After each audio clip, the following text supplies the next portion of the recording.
रहीम। सामीन व नाज़रीन, आपकी हौसला अफजाई और आपके सवालात के जवाबात को हमने लाजमी जो समझा हुआ है। आज अपने पूछने वाले जो हैं हमारे हजरात कि अज़ान का जवाब किस तरह दें, अज़ान के किस जुमले का क्या जवाब दें और उसके बाद की दुआ क्या है और उसकी अज़मत क्या है। अल्लाह तबारक व तआला के पाक पैगंबर की जो तालीमात हैं अहादीस की रोशनी में, और अहादीस की जितनी किताबें हैं, मुख्तसरन मैं नाम ले लूँ कि इमाम बुखारी, इमाम मुस्लिम, इब्न माजा और मिशकात शरीफ, इनकी जो मुख्तलिफ अहादीस को पढ़ के आपके सामने ये बात लाई जा रही है कि जब मुअज्जिन अज़ान देता है, वो अज़ान की इब्तदा करता है अल्लाहु अकबर से, सुनने वाला के ऊपर भी लाज़िम है कलिमा दोहराए ना। इसमें आम कुछ कह देते हैं, लब्बैक अल्लाहुम्मा लब्बैक भी कह देते हैं कुछ, या कुछ और कह देते हैं, तो यूं नहीं करना है।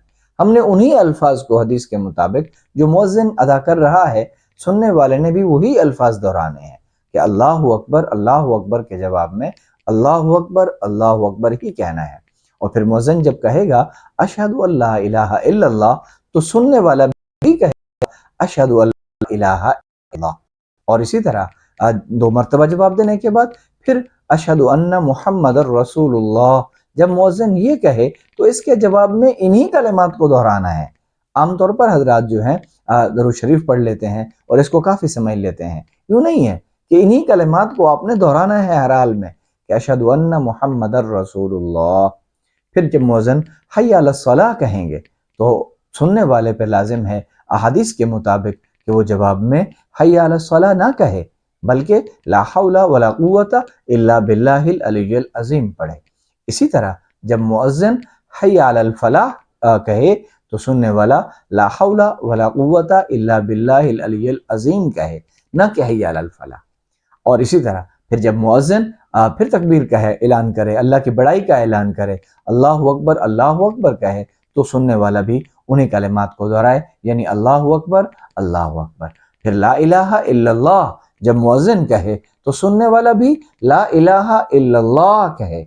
अब ये कोई ज़रूरी नहीं है, आमतौर पर यह गलती करते हैं अहबाब कि ला इलाहा इल्लल्लाह की जब निदा सुनते हैं तो उसके जवाब में ला इलाहा इल्लल्लाह मुहम्मदुर रसूलुल्लाह वो पढ़ देते हैं। गलत नहीं करते हैं, लेकिन हदीस के मुताबिक अजान के जवाब में इस वक्त उन्होंने ये नहीं कहना है, उन्होंने ला इलाहा इल्लल्लाह कहना है।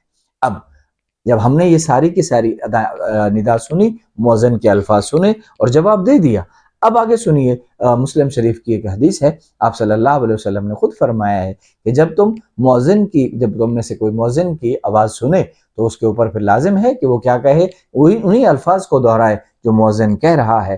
फिर उसके बाद जैसे अजान ख़त्म हो तो मेरे ऊपर दरूद पढ़े। और जब किसी ने एक मरतबा रसूलुल्लाह सल्लल्लाहु अलैहि वसल्लम पे दरूद पढ़ा तो अल्लाह तबारक व तआला ने उसके लिए 10 दर्जे भी बुलंद फरमा दिए और 10 नेकियां भी खताएं भी माफ़ फरमा दी। और जिसने एक मरतबा, हदीस की रोशनी में बता रहा हूँ कि जिसने एक मरतबा रसूलुल्लाह सल्लल्लाहु अलैहि वसल्लम पे दरूद पढ़ा तो अल्लाह तबारक व तआला ने उसके लिए आफियत का दरवाज़ा खोल दिया। तो फिर रसूलुल्लाह सल्लल्लाहु अलैहि वसल्लम की ज़ात अक़दस पे दरूद व सलाम पढ़ने के बाद आप अज़ान के बाद वाली दुआ पढ़ें। अब उसके पढ़ने पे अजर क्या मिलेगा, इनाम क्या मिलेगा, वो हम बाद में बताते हैं। पहले आप उस दुआ को सुन लीजिए, महफूज कीजिए अपने जहन में। दुआ है अल्लाहुम्मा रब्ब हाज़िहि दाअवति ताम्मा वस्सलातिल क़ाइमा आति मुहम्मदनिल वसीलता वल फ़ज़ीला वबअसहु मक़ामम महमूदनिल्लज़ी वअदतह वरज़ुक़ना शफ़ाअतहु यौमल क़ियामा इन्नका ला तुख़लिफ़ुल मियाद। रसूलुल्लाह सल्लल्लाहु अलैहि वसल्लम ने फरमाया, जब किसी मेरे उम्मती ने मेरे ऊपर दरूद पढ़ने के बाद मेरे लिए मकाम वसीला की दुआ की, मेरे लिए वसीला की दुआ की, फिर खुद ही फरमाया कि वसीला क्या है कि ये जन्नत के मनाजिल में से एक मंजिल है, यानी जन्नत के दर्जात में से एक दर्जा है, और वो अल्लाह के बंदों में से किसी एक बंदे के लिए है वो। तो आपने खुद फरमाया कि मुझे उम्मीद है कि वो मकाम मेरे लिए है। आपने फरमाया जब मेरा उम्मती ये कर लेगा, मेरे लिए दुआ कर लेगा, तो हल्लत लहू, हल्लत उसके लिए हलाल हो गई, उसने हलाल कर ली, यानी मेरे ऊपर उसकी शफाअत जो है वाजिब हो गई।